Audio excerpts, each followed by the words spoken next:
تو میں یہ کہوں گا کہ میں اپنے ساتھ مولانا احمد رضا خان کو حضرت نظیم میاں صاحب کے صاحبزادے مخدوم زادہ حضرت شفتین میاں کا کہنا ہے کہ یہ غلط ہے. حضرت سیدنا علی رسول نے ایسا کچھ نہیں کہا ہے، بعد کے لوگوں نے اس کو بنا کے پیش کیا ہے. میں مولانا جیش محمد صاحب سے پوچھتا ہوں کہ آپ کے بارے میں اگر نظیم میاں صاحب نے اپنا تاثر دے دیا تو آپ پھولے نہیں سما رہے ہیں، تو کیا نظیم میاں صاحب کے صاحبزادے شفتین میاں صاحب کے اس بات سے اتفاق کرتے ہیں؟ یہ بھی تو آپ کے پیرزادے کی بات ہے.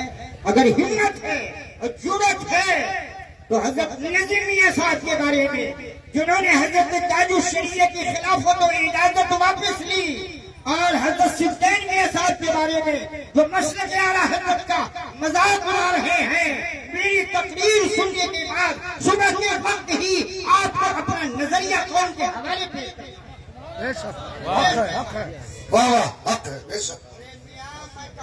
سناؤ ان کے چیلے کے بات سن لیں جو برسات کے میڈے کی طرح چہک رہے ہیں، اور کان کھول کر سن لیں، اور کسی کی ماں نے دودھ پلایا ہے تو اس کا جواب دے دے. بڑے تمتراک انداز سے وہ ہر جگہ لکھتے ہیں صاحب سجادہ نشین جیش محمد. سجادہ نشین کسے کہتے ہیں؟ سجادہ نشین کا ایک معنی لغوی ہے اور ایک معنی اصطلاحی ہے. معنی لغوی ہے جہاں نماز پر بیٹھنے والا، تو جو جاہل ہے لیکن اگر وہ نماز کے ارادے سے جائے نماز پر بیٹھتا ہے تو معنی لغوی کے طور پر وہ بھی سجادہ نشین. لیکن معنی اصطلاحی اس کا کیا ہے؟ میں اپنی طرف سے کوئی بات نہیں کروں گا. اٹھائیے اور اس میں دیکھیے کہ سجادہ نشین کا کیا معنی ہے. تو صاحب فروز اللغات نے لکھا ہے کہ سجادہ نشین کسی بزرگ یا کسی پیر اور فقیر کے جانشین کو کہا جائے گا. مولانا جیش محمد صاحب جواب دیں کہ کس بزرگ کے جانشین ہیں، کس پیر کے جانشین ہیں، کس فقیر کے جانشین ہیں؟ کیا وہ اپنے باپ کے جانشین ہے؟ وہ صاحب سلسلہ تھے، صاحب خانقاہ تھے. کیا وہ اپنے چچا کے سجادہ نشین ہے؟ کیا وہ صاحب سلسلہ اور صاحب خانقاہ تھے؟ ہاں، اگر سید العلماء کے مرید ہیں تو ان کو خلیفہ لکھنے کا حق ہے، سجادہ نشین لکھنے کا کوئی حق نہیں. علماء کے خلیفہ ہیں، ان سے مرید ہیں، تو حضرت اصول العلماء کا خلیفہ لکھنے کا حق ہے. سلسلہ برکاتیہ یا حضرت اصول العلماء کا سجادہ نشین اور جانشین لکھنے کا ان کو کوئی حق نہیں پہنچا. پھر وہ ڈھول بجا رہے ہیں کیوں؟ اپنے اندھے مریدوں کے اوپر اور اندھے چیلے چپاٹوں کے اوپر یہ روز کاٹنے کے لیے کہ میں سجادہ نشین ہوں، یعنی بڑی خانقاہ سے تعلق ہے اور ہمارے باپ اور دادا بڑے بڑے صاحب سلسلہ. خلیفہ لکھیے، حضور مفتی اعظم ہند کا خلیفہ لکھیے، حضور تاج الشریعہ کا خلیفہ لکھیے، حضور سید العلماء کا خلیفہ لکھیے، حضور اعظم العلماء کا خلیفہ لکھیے، اور بھی کسی بڑے سے بڑے عالم اور فقیر اور پیر اور مرشد کا خلیفہ لکھیے. سجادہ نشین کیسے ہو گئے؟ اگر ماں نے دودھ پلایا ہے تو فروز اللغات کی روشنی میں جانشین اور سجادہ نشین لکھنے پر اور لکھوانے پر ہی مناظرہ کریں.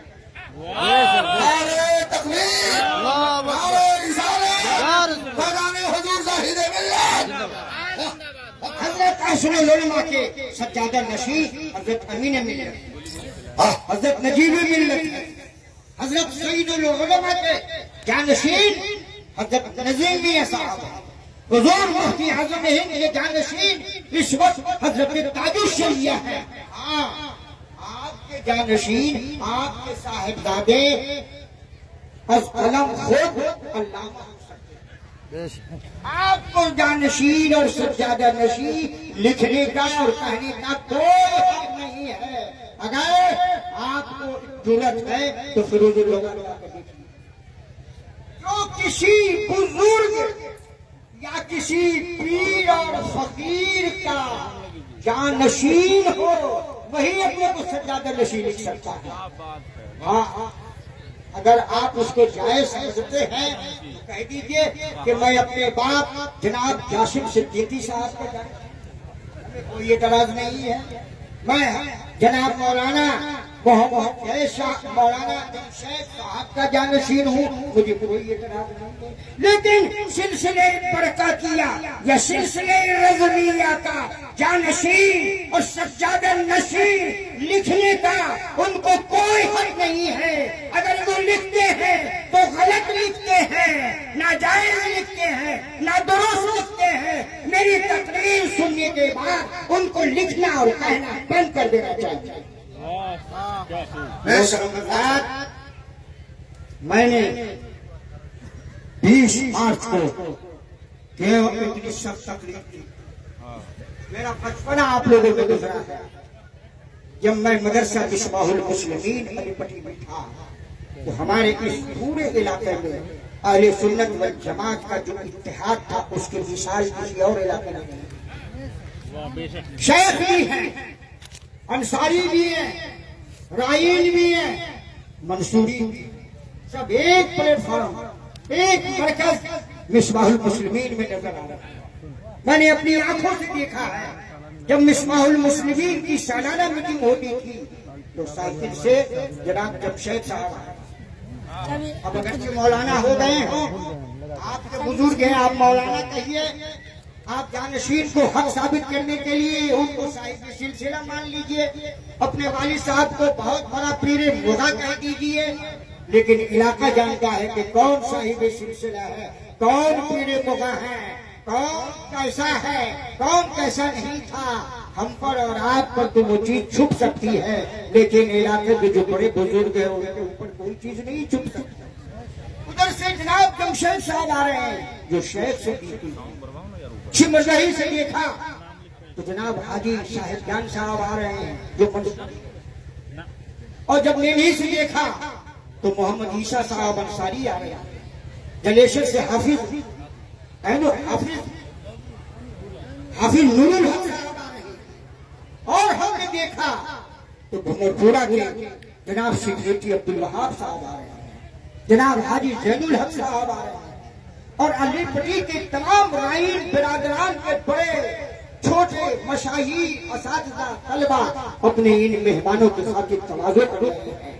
لیکن سنیے، پڑھنے کے بعد غیر مقلدوں کو بھگاتے، پڑھنے کے بعد دیوبندیوں کو بھگاتے، پڑھنے کے بعد سورہ کلیوں کو بھگاتے، لیکن انہوں نے دیکھا کہ غیر مقلد سے تو ہم مناظرہ کر نہیں سکتے۔ اگر مناظرہ کرنے کی صلاحیت ہوتی تو رحمان پور کی سرزمین سے استاد گرامی حضرت مولانا مفتی محمد کلیم الدین صاحب کو بلانے کی ضرورت ہے۔ میں آپ کو بتاؤں، جب میں شمس العلوم میں درس دے رہا تھا تو مودی گیر پرسا نے ایک مناظرہ ٹھڑ دیا بعد دیوبندیوں سے، اور دو بڑے عالم وہاں پہنچے، مولانا جیش محمد صاحب اور مولانا سعید حسن صاحب۔ ان کو معلوم ہوا کہ میں گھر آ گیا ہوں تو ایک آدمی کو بھیجا، بلا رہا کلیمی کو، مودی گیر پرسا میں پہنچا تو مولانا جیش محمد صاحب کیا کہتے ہیں، کلیمی صاحب آپ مناظرے کیجیے گا اور میں مناظرے کی صدارت کھچڑی پکاؤں میں اور گب گب کھائیں وہ، یہ تو اتفاق کی بات ہوئی کہ دیوبندی آئے۔ جشن فتح کا جلسہ ہوا، اب جشن فتح کا جلسہ ہوا تو میری تقریر تو بہت کم کرائی گئی، لیکن ان مولانا اور ان علماء نے بڑی بڑی لمبی تقریریں کی اور بڑے بڑے چیلنج کیے اور بڑی بڑی باتیں کی۔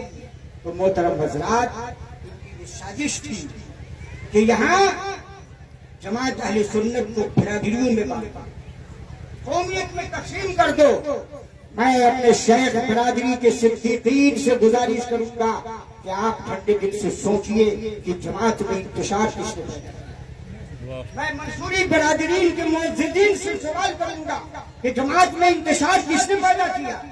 میں انصاری برادران کے بزرگوں سے پوچھوں گا کہ یہاں جماعت میں انتشار کس نے پیدا کیا۔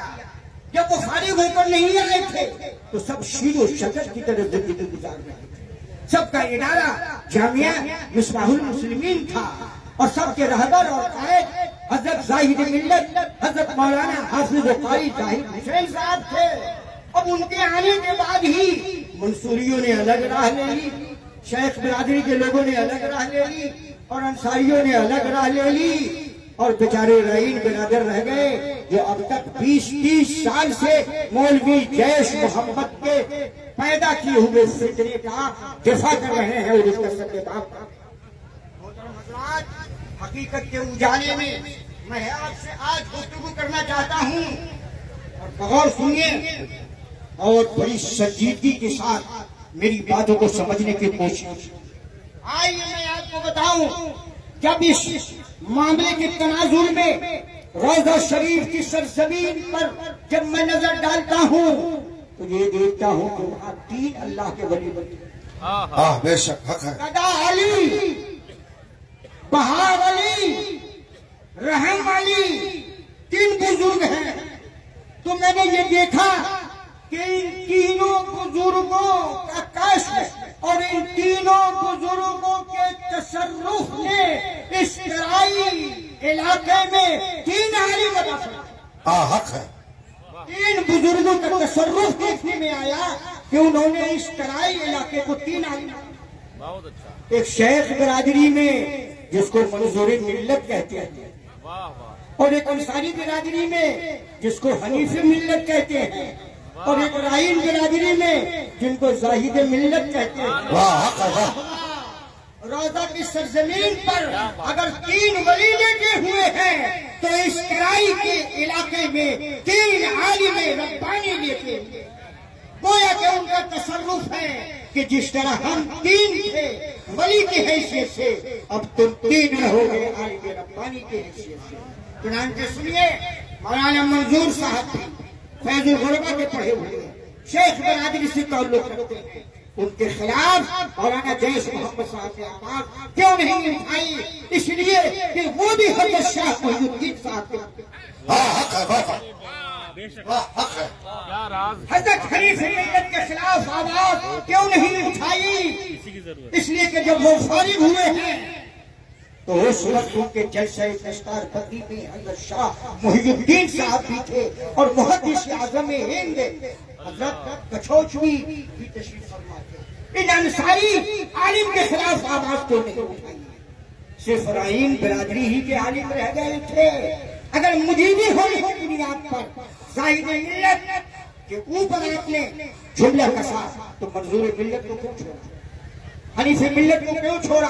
اور آئیے میں آپ کو بتاؤں، مدونہ کی سرزمین پر جناب حاجی صفدر علی صاحب صدیقی یہ شاہ محی الدین صاحب کے ملک تھے اور مولانا جیش محمد صاحب کے رشتہ دار تھے، ان کے خلاف کبھی بھی آواز نہیں اٹھائی۔ اور سرسنگ کی سرزمین پر جناب حاجی فرزند علی صاحب انصاری، وہ بھی شاہ محی الدین صاحب کے مرید خاص تھے، ان کے خلاف تو آواز نہیں اٹھائی۔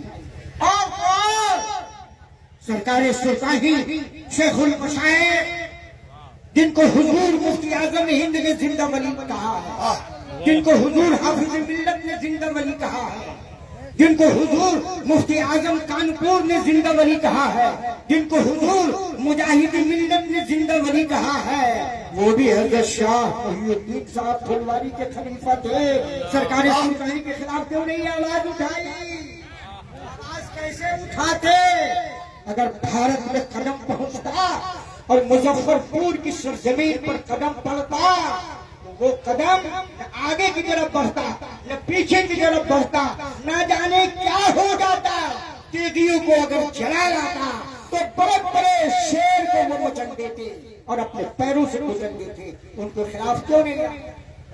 چلیے صاحب سن لو ان کے چیلے چپاٹے، نہ تمہاری ماں نے دودھ پلایا ہے تو اس کا جواب حضرات مجاہد دورہ علامہ مستقیم صاحب ہمارے قاضی شریعت کے کتاب آئین حق نما دیکھیے ذرا ہم ایک جلوہ آپ کو دکھاتے ہیں. مفتی نیپال حضرت علامہ انیس عالم صاحب علیہ الرحمہ جب شاہ امان اللہ صاحب کی وفات ہو گئی تو ان کو انہوں نے تعزیت لکھا. تعزیت لکھا. حضرت ملک العلماء کا بھی تعلق تھا, حضرت علامہ ارشد القادری صاحب کا بھی تعلق تھا, اور نہ جانے کن کن علماء کا تعلق تھا. تو مولانا مفتی انیس عالم صاحب کے خلاف آپ کا قلم جنبش میں کیوں نہیں آیا؟ آپ کو جواب دینا ہوگا. اے چلے چپاٹے جاؤ اور اپنے پیرے کوہا کہ غریبان کو تھام کر پوچھو کہ حافظ زاہد حسین صاحب شاہ محی الدین صاحب کے مرید تھے تو آپ نے تو ان کو کافر بھی کہہ دیا, مرتد بھی کہہ دیا, نہ جانے کیا کیا کہہ دیا. اور مولانا انیس عالم صاحب نے جن کو جنتی ہونے کی دعا دی اور حضرت حضور لکھا اور تعزیت کی, تو مفتی انیس عالم صاحب کے بارے میں آپ کی زبان کھل کیا ہے؟ فما ہوا جوابکم فہو جوابنا فما ہوا دلیلکم فہو دلیل. نعرہ تکبیر, نعرہ رسالت, شیر رضا, شیر حضور زاہد ملت. فما ہوا جوابکم فہو جوابنا.